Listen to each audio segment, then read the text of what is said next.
Para mi Chaco querido en la ciudad de Resistencia, Villa Los Lirios es querencia donde pasé mi niñez.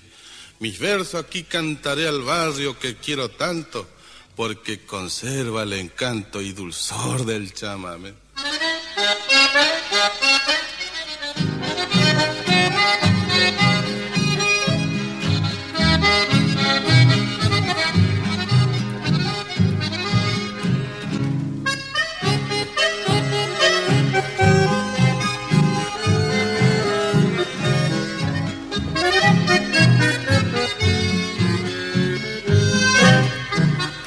En versos sencillos que nacen del alma, en la tibia calma del atardecer, florece mi canto a Villa Los Lirios, el barrio querido que me vio nacer. Cerrando los ojos mi falsa revivo los seres queridos que tanto adoré. Las horas felices con mi madre buena, mi novia primera que nunca olvidé.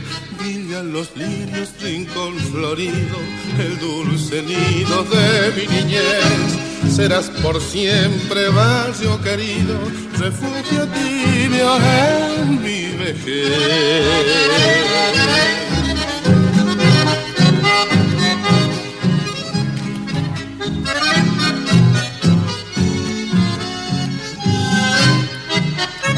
Evoco tus casas, faroles, la luna, tu hermosa laguna templada de sol, la casita blanca techada de estrellas y las flores bellas que tu nombre dio.